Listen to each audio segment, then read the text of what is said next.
This is Outdoor Lore. Come outside with us as Andrew, Luke, and our family and friends go outside and create memories, stories, and traditions that will be passed down for generations. Welcome to Outdoor Lore.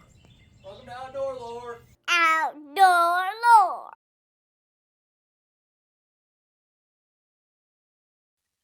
Welcome back to Outdoor Lore. After 2 days of travel, including a quick pit stop in Vermont to link up with Uncle Erik and his good buddy Jody, we're in Northern Maine, Jackman, Maine. The goal of this hunt is to locate, track, and harvest a big-bodied northern buck. The kicker, neither Luke or I have any experience with this style of hunting or tracking. Right from the onset of this trip, we said if any of the four of us are successful, the trip as a whole will be a success. By the end of our 6-day hunt, all four of us had covered anywhere from 60 to 70 miles on foot, most of that being through deep snow. With that being said, let's get into our first day's hunt. For our first day, we headed out to a piece of land about 5 miles outside of town that Jody and Erik had scouted in the spring.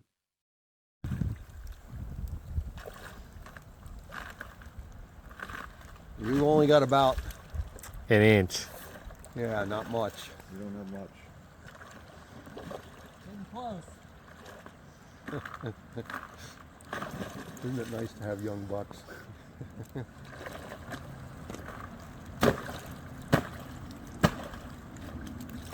The Jeep I'd just charged through.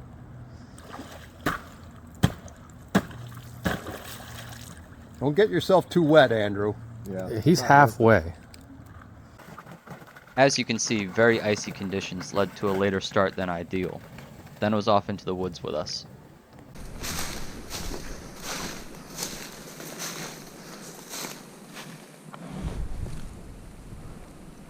It's November 20th, Maine, and going into the woods to try and find a track. See if we can get on something here.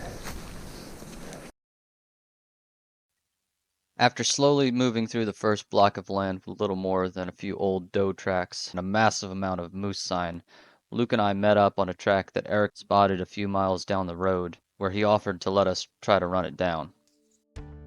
And we just picked up this small track. Well, Erik found it, and I'm just gonna take it and see where we go.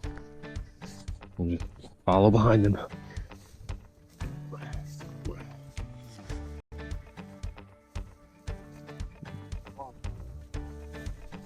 He's on it.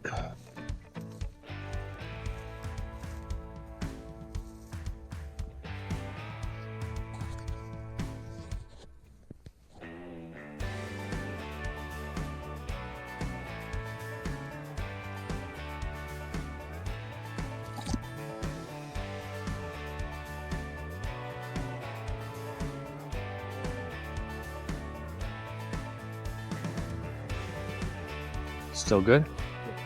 Okay. Could be.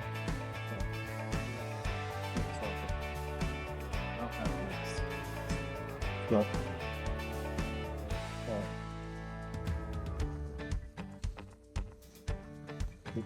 Okay, go ahead. There's some browse here too. Look, Andrew. I don't know how old it is, but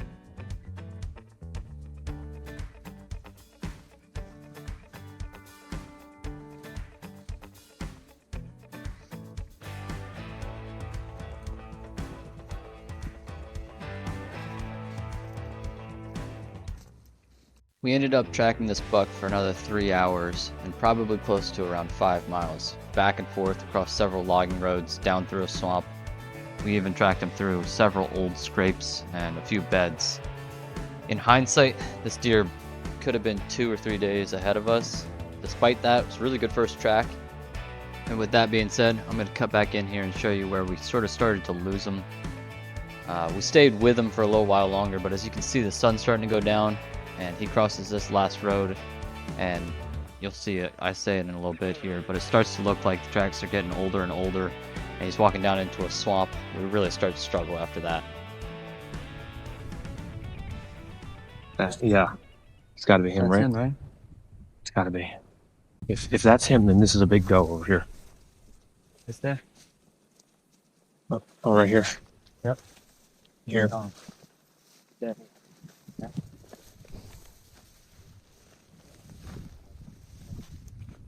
Right now. I don't know why it feels like the track isn't there though. He's walking backwards. He figured this out.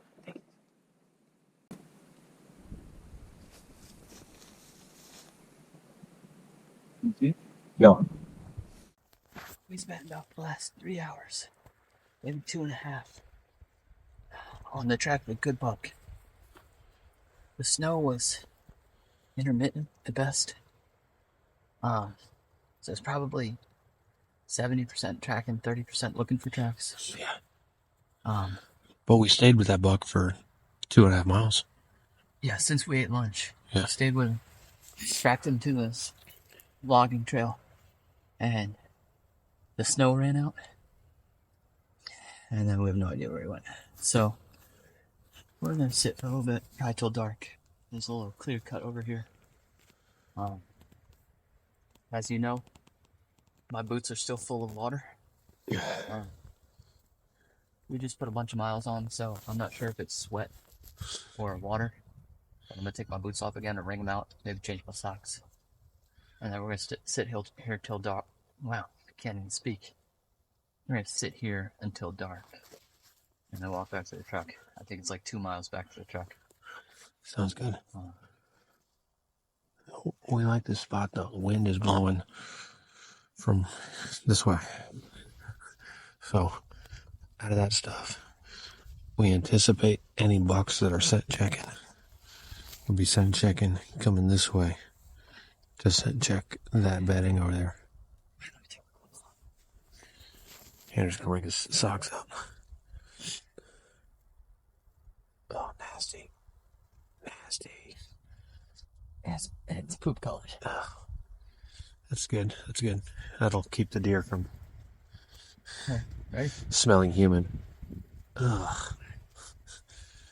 Yeah, you're squeezing it out of the insulation and stuff. Yeah. All right, we're going to be quiet now. We've only got another hour or so. The next day, we had a nice fresh dusting of snow, and we decided to start the day in the same general area we finished the night before. We ended up striking out, and after lunch, we moved further north, all the way up near the Canadian border, about 3 miles as the crow flies. And that's where we're going to pick up day 2. The answer is... All right, checking in. It's like almost 2 o'clock, and we are up by the Canadian border now. We've moved pretty dramatically. Canada's right over there. No, that way. No. That way. That way? That way. Right over there, We apparently. keep going over this mountain and we get to Canada. Okay. Well, we just climbed up this mountain, and we're almost to the top of it, chasing a buck we call Steve the Ridge Runner. We hadn't even encountered a track yet when we named him. But he comes out of right here, working into the wind, and he hits a scrape right here.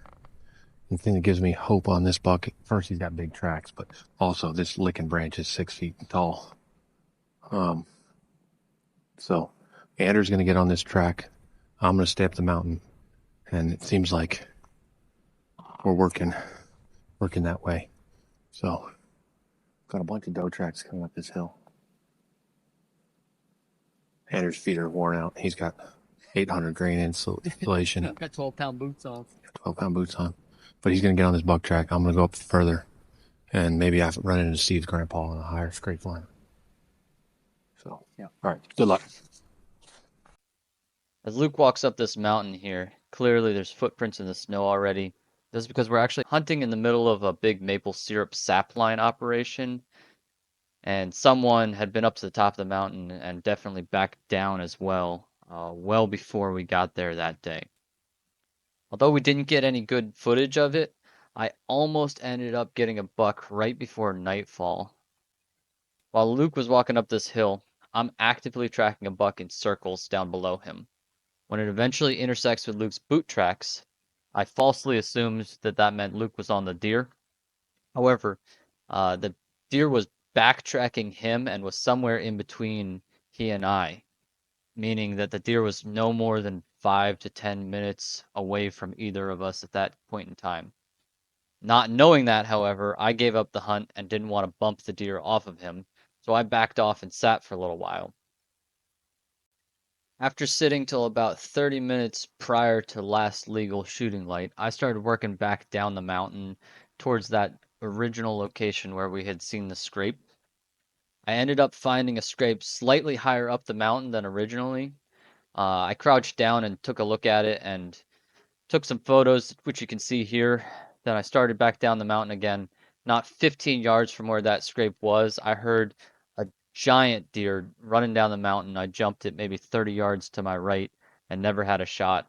That was one of the closest moments that we had to success early in the hunt here. All right, you're live. All right.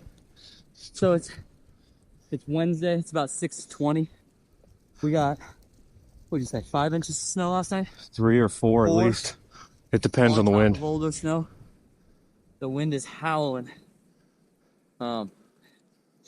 Last night, 3 minutes after last shooting light, picked up a big old buck over here. Footsteps sounded like hooves of a horse. And it was just off the track that you just lost. Just off the track that I just lost. We're on them up here. We're just under 2 miles from the Canadian border here, I think. So if we're gonna jump them, we gotta run them left to right, away from the border, because this property actually does, like the next landowner, Canadian border. So we're going up as high as we can, and then I think we're gonna cut across the ridge, and hopefully we find something. In this wind and snow, if we find a track, we're within probably 10-15 minutes of it.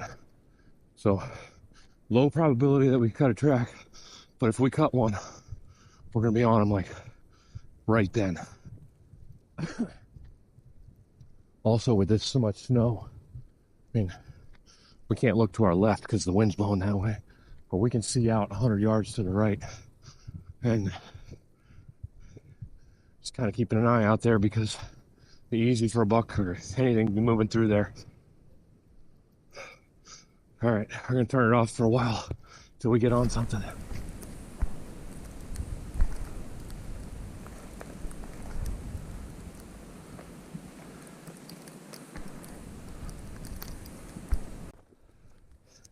It's about 7:30. We're about maybe 2.5 miles in. Haven't cut a track yet. We had to get off that Maple Road, Maple Syrup Road. We felt like we were getting pretty close to Erik and Jody if they were on kind of the same pace, or even close to the same pace as us. So we kind of are circling this mountain. We're almost at the peak now, but we were, for a while, we were down just off the ridge, and now we're up at the peak. We're gonna go around it towards the Canada side and kind of circle back where we came from. I cut a Christmas tree for the girls.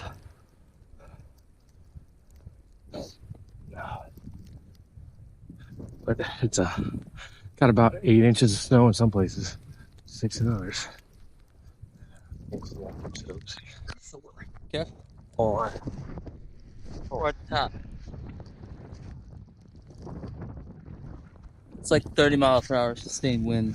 Yeah. More gusts. but I mean, we could see down into that pretty well. I'm gonna go that way. Yeah. Maybe ride the top. Well, it looks steep right there. I don't want to duck off of that. I want to pee off it though. Directly towards Canada? Yeah. Screw you, Trudeau. Careful, he'll freeze your bank accounts. Yeah. All On right. his flat face. And rob all my money. Alright. It seems like he'd play Peter Pan if he was taking plays. Probably has like How could you, CP on his I computer. think you'd play Twinkerbell. All right. Sorry, Trudeau, for those salacious allegations. I'm not. They're not gonna do anything about Andrew forgot his water. it. So we've got A bit of a blunder to be 2.5 miles up the top of a mountain in snow that's come down at about 1 inch an hour, half a mile from the Canadian border. surrounded by water with no water. Now, you know what Yeah. they say, White water in the morning. white water in the morning. So we've filled our bottle up with snow and it's under my armpit right now. Andrew looks like he's gonna make some lemon snow. I'm gonna start hiking. Jump this buck up here probably. We'll be back. Hopefully with a buck under. So I'm just walking quiet through this. I don't know these Maine deer. But I do know in Virginia, cedar or whatever this is, some sort of spruce maybe. Deer will tuck in underneath that, especially doves. And snow. I'm seeing some browsing sign up here. All this stuff. I think we're in an area that's got deer. Truth be told, I wouldn't be shocked if there's deer bedded within 100 feet of us right now, just looking at us. I don't know why they jump unless we stepped on them, though. We never find them.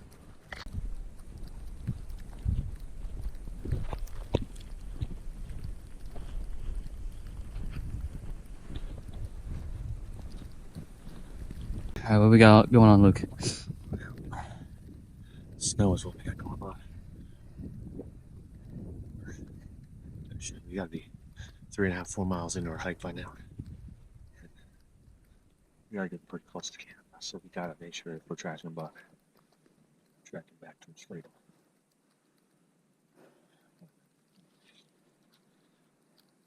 Okay, Good. sandwich for now. Just kicked up some grouse, probably 3 or 4 of them. We're sort of at the top. We're kind of working our way back along the Canadian border, southwest now. Well, on the border, but it's about a mile. About a mile. that way. All right, let's eat some lunch. Eat some lunch. Breakfast. After eating lunch, Luke and I cut back down the mountain to try to sneak through some prime bedding areas that we had seen on Onyx the night before. This area is down at the base of the mountain, paralleling a large stream and the highway that we came in on. It doesn't take very long before we pick up some very fresh tracks.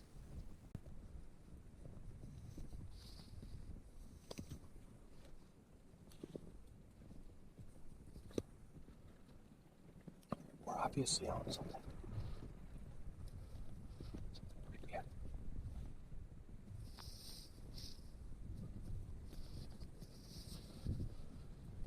We're close.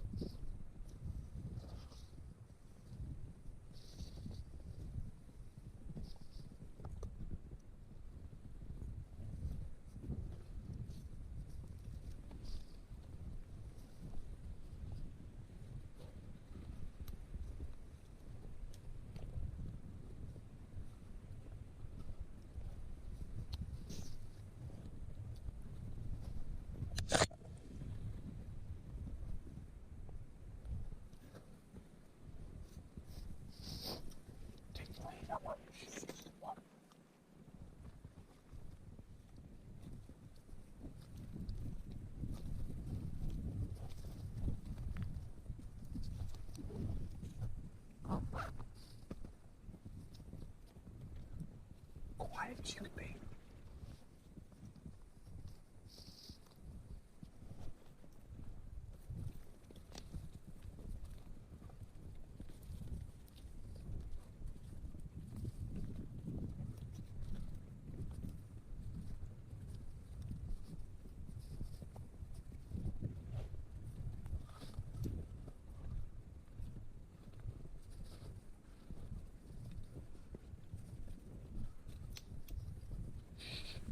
Luke and I ended up tracking these few deer for probably a mile and a half together until they ended up intersecting with another set of deer where Luke split off and followed them, and I tracked the original ones.